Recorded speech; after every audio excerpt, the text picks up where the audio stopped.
Waktu saya melihat kabinet itu, bukan soal 109 orangnya itu, yang antara menteri dan wamen itu ya. Totalnya kan berapa? 109 orang. Yang saya menarik buat saya itu adalah struktur yang terbangun itu yang kemudian membuat itu jadi banyak itu. Makanya saya nggak tertarik ke 109 orangnya itu. Tapi struktur apa ini sebenarnya bangun? Waktu saya gambar dan lihat apa yang terlihat? Itu labirin. Kalau labirin itu biasanya, nah ini Bang Sayuti di aspek spiritual bisa banyak jelaskan. Kalau orang yang niatnya baik, bersih, masuk ke labirin itu akan masuk ke titik pusat. Tapi kalau niatnya jelek, masuk ke labirin, dia tersesat, bahkan keluar pun nggak bisa. Padahal masuk bisa, tapi nggak bisa keluar. Nah, nah ini jadi pertanyaan, gagasan Prabowo itu apa sebetulnya? Ketika membentuk penstrukturan di kabinet yang berakibat 109 orang itu. Saya akan kembali kepada persoalan karena mengawalinya dengan soal konstelasi global.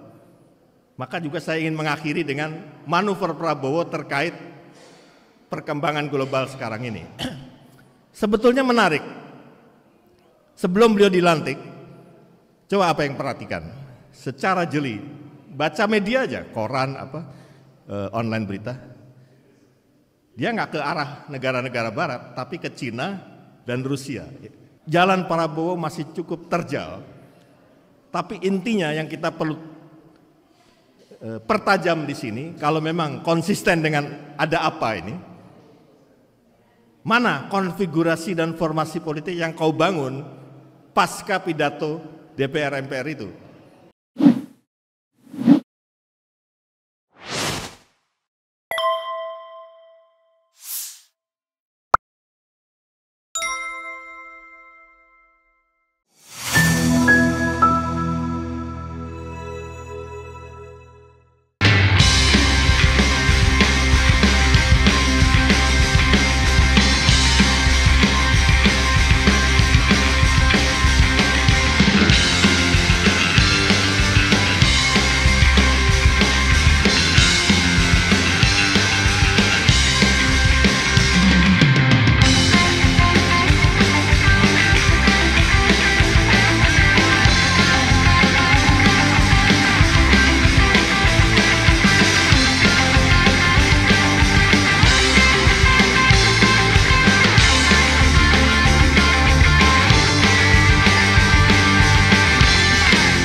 Saya senang bahwa temanya itu adalah ada apa Prabowo, bukan siapa sesungguhnya Prabowo. Gitu. Karena memang ini penting. Jadi kita tidak membicarakan personnya, tapi bagaimana menempatkan Prabowo dalam konteks dinamika global maupun regional dan nasional saat ini. Karena ini semua berkaitan. Maka dari itu ketika kita bicara dalam konteks tema yang kita sederhanakan tentang ada apa dengan Prabowo, sebetulnya kita nggak bisa bicara tentang Prabowo hari ini atau 2014 dan 2019 saja. Tapi kita harus melihat dalam satu tarikan napas dengan peristiwa 98 ketika Pak Harto lengser. Kelemahan kita bukan hanya di masyarakat awam, tapi di masyarakat elit di berbagai lapisan, sering menganggap enteng konstelasi global apa yang sedang berlangsung di luar, sehingga kita seringkali tidak menyadari adanya efek yang namanya disruption. Jadi disruption itu tidak dengan sengaja ingin melakukan perubahan drastis, tapi ada saat dia menciptakan kondisi ketika kemudian tanpa disadari itu ngefek gitu. Jadi gampangannya gini, kalau Anda sekarang ke Gambir, ke stasiun-stasiun terkemuka di berbagai kota, dulu kan kalau nggak calo, copet, begal gitu. Sekarang bersih gitu. Apa karena pemerintah serius membasmi itu? Tidak. Tapi itu efek disruption dari teknologi. Ketika kita misalnya bisa memesan kereta dengan online atau Traveloka kalau segala macam itu, hilang udah. Nah, cuma di dalam konteks politik ini yang seringkali diabaikan, tahu-tahu kita jadi korban gitu kan. menjelang Pak Harto lengser, apa yang terjadi dalam konstelasi global? Kita nggak usah melihat dalam arti politik internasional ya, karena itu memang mungkin yang khusus mengkaji hubungan internasional. Tapi tren global kan nggak hanya politik, even pergeseran budaya, cara pandang yang sifatnya punya dampak sosiologis itu bisa berubah. Nah, apa yang terjadi di dalam konstelasi global? Antara naiknya Margaret Thatcher di akhir tahun 70-an di Inggris dengan Ronald Reagan di awal 80-an. Di antara tahun 72 ini ada yang nggak perhatian, walaupun Anda ada yang di ekonomi, di bidang-bidang sosial ekonomi, tidak menganggap penting adanya suatu gerakan dari para lawyer, pengacara-pengacara yang sebetulnya dia itu seakan-akan mewakili masyarakat sipil, tapi sedang mengkondisikan korporasi-korporasi besar dunia, terutama yang beroperasi di Amerika, baik di minyak, di tambang batu bara, di mineral, itu melalui lawyer-lawyer itu membangun satu rekomendasi, advokasi, supaya CEO perusahaan itu berhak ikut terlibat dalam proses politik. Nah itu kan orang nggak menganggap itu penting toh. Tapi apa yang sebenarnya implikasi kemudian lebih jauh? Korporasi-korporasi yang sejak zaman Roosevelt itu dipagari untuk tidak ikut cawe-cawe atau jangankan membuat undang-undang atau memaksakan produk undang-undang yang menguntungkan korporasi ya. Bahkan untuk kelompok penekan pun oleh Roosevelt kan dipagari betul. Karena banyak elemen-elemen kiri di era itu kayak Paul Frebis dan sebagainya itu menjadi penasihat-penasihat penting dari Roosevelt. Jadi korporasi, even Rockefeller pun agak terbendung di situ pengaruhnya itu. Nah, tapi di era Reagan dan Thatcher itu ada titik balik sebetulnya. Yang sudah dipupuk oleh para lawyer itu tahun 72 membentuk kondisi di mana lahir peraturan-peraturan baru, undang-undang baru yang intinya itu korporasi itu yang tadinya dipagerin, dilokalisasi, dilepaskan, termasuk ke politik. Gitu. Nah, itu yang kemudian titik puncaknya itu adalah naiknya Thatcher akhir 70-an dan Reagan 80-an. Loh, apa hubungannya sama negara kita yang pada waktu itu masih di era Pak Harto? Nah, Pak Harto pun tidak ngeh betapa gerak-gerak IMF, Bank Dunia yang terkait dengan Washington Consensus, menekan Pak Harto untuk privatisasi BUMN, ya kan? Menekan Pak Harto mencabut subsidi-subsidi pro rakyat seperti kesehatan, pendidikan dan pelayanan sosial. Harus dicabut. Privatisasi BUMN dan yang paling parah liberalisasi sektor keuangan dan perbankan. Itu hanya dilihat sebagai simptom nafsu dari negara besar untuk mendikte. Padahal di balik itu ada satu larva yang lebih kuat tekanannya, itu korporasi itu berpolitik sekarang. Nah, karena korporasi berpolitik, dia bukan hanya bisa mendesakkan perubahan undang-undang yang tadinya pro rakyat jadi pro konglomerasi atau korporasi, tapi dia juga bisa menciptakan mekanisme pengkaderan agen-agen yang mewakili kepentingan korporasi itu atau VOC gaya baru itu. Nah, inilah tragedi dan ironi ketika Pak Harto lengser. Yang seharusnya itu momentum rekonstruksi nasional justru jadi pintu pembuka arus globalisasi yang sebetulnya di balik itu adalah imperialisme dan kolonialisme ekonomi masuk gitu. Nah, jadi mekanisme yang terbangun dalam sistem politik pasca reformasi harus merekrut kader-kader yang sesuai dengan skema ini, skema global ini. Kapitalisme berbasis korporasi multinasional, gampangannya gitulah. Di minyak, di perbankan, di tambang batu bara. Anda tahu, begitu Pak Harto lengser, Habibie naik, dibentuk BPPN, betul tidak? Dan apa yang terjadi di BPPN? Hanya 2 bank asing yang menjoki skema itu. Citibank Amerika Standard Chartered Bank Inggris, cuman 2 itu.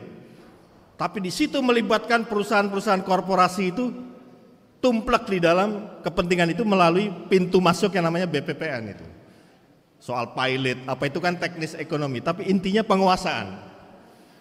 Nah, tapi itu kan waktu itu belum ada pemilu yang pertama ya, masih era transisi. Nah, begitu pemilu pertama, itu cilakanya justru konsolidasi dari bagaimana visi misi korporasi dan strategi itu jadi jabaran sistem, yaitu apa? Undang-undang.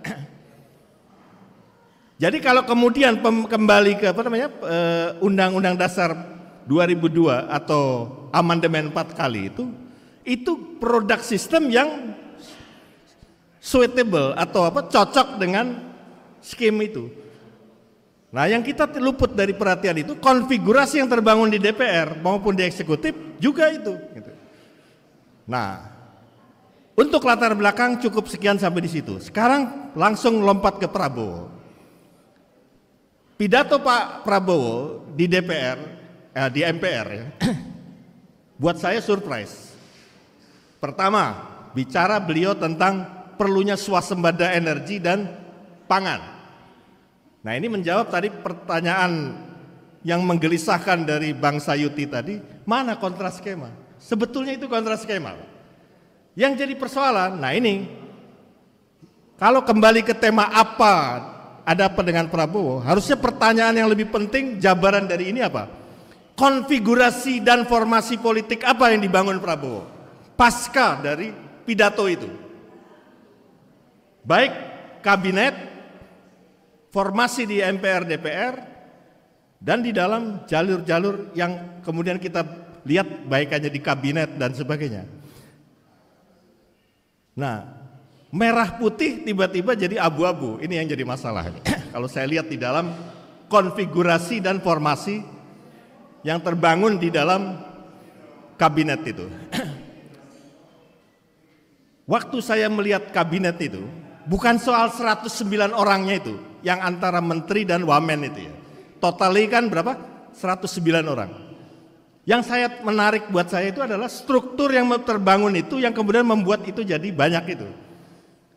Makanya saya nggak tertarik ke 109 orangnya itu. Tapi struktur apa ini sebenarnya bangun? Waktu saya gambar dan lihat, apa yang terlihat? Itu labirin.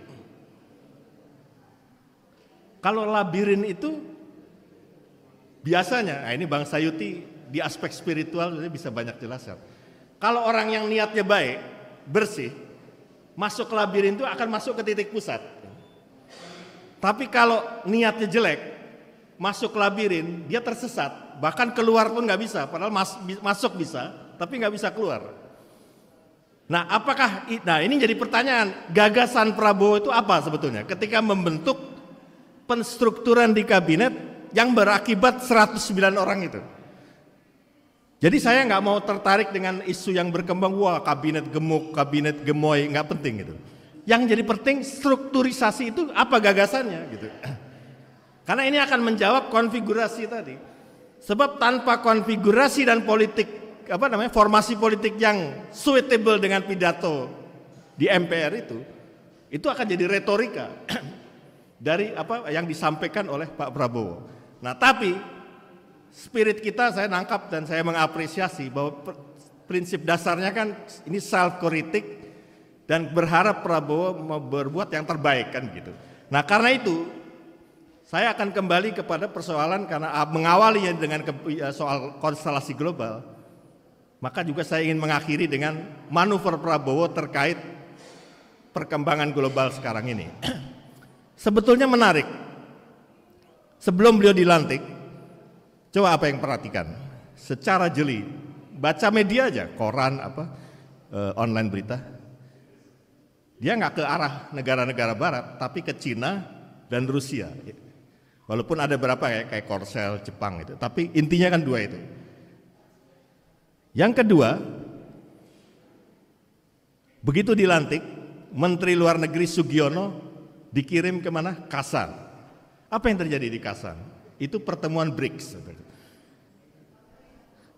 Blok ekonomi perdagangan yang ide dasarnya adalah walaupun awalnya itu ide Putin dan Jinping, tapi intinya adalah ingin membuat satu, kalaupun ini pertarungan hegemonik, ini hegemoni alternatif gitu. Di luar yang skim Barat dan Amerika yang pada dasarnya ini pemain-pemain lama atau aktor-aktor lama. Kalau Bung Karno bilang the old established forces, kekuatan-kekuatan lama yang sebetulnya udah lapuk gitu.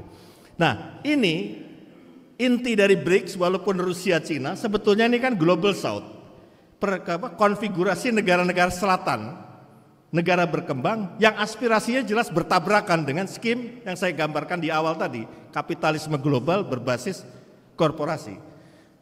Nah, ini yang menarik itu dan mengajukan keanggotaan aktif full member dari anggota BRICS. Ini satu langkah yang sebetulnya yang menarik di sini bukan langkah ke BRICS-nya itu. Ada pemikiran penting di sini. Pertama, kalaupun di Indonesia, dan ini Bu Prabowo kan berkali-kali menekankan ya, kita tidak boleh terseret ke dalam pusaran pertarungan konflik global antara, ya maksudnya Amerika Cina dalam arti yang sederhana. Tapi apa yang mau dikatakan di situ? Berarti perekatnya apa? Global South, negara berkembang. Nah, apakah Prabowo mau memainkan peran di situ? Itu yang kita lihat. Tapi yang jelas faktanya adalah di Peru, di saat Prabowo sudah sekarang ada di Cina hari ini, itu adalah KTT G20. Di Indonesia memang mantan tuan rumah tahun kemarin. Kedua, di Brasil, konferensi APEC. Ini satu konstelasi yang menarik. Di saat Indo-Pasifik dibangun sekarang ini, tujuan Barat kan memecah belah negara-negara Asia Pasifik yang 24 negara anggota Forum Ekonomi Asia Pasifik itu. Nah, apakah Prabowo bermain di situ? Ini juga menarik untuk kita cermati. Tapi saya mau nutup pandangan singkat saya ini adalah memang jalan Prabowo masih cukup terjal. Tapi intinya yang kita perlu pertajam di sini, kalau memang konsisten dengan ada apa ini, mana konfigurasi dan formasi politik yang kau bangun pasca pidato DPR MPR itu. Sebab pada intinya Prabowo akan diuji oleh sejarah oleh tiga hal. Visi misinya, dan itu pasti kebangsaan dong secara nasional, strategi nasionalnya, baru rancang bangun sistemnya. Nah, memang ini masih terlalu awal karena ini baru belum 100 hari ya. Tapi kan nanti akan kelihatan, termasuk apakah ada undang-undang yang harus direvisi atau malah undang-undang baru. Nah, itu yang harus perhatikan. Jadi supaya tidak lagi semata-mata buang-buang energi atau menguras energi ke soal fufu fafa semata. Assalamualaikum warahmatullahi wabarakatuh.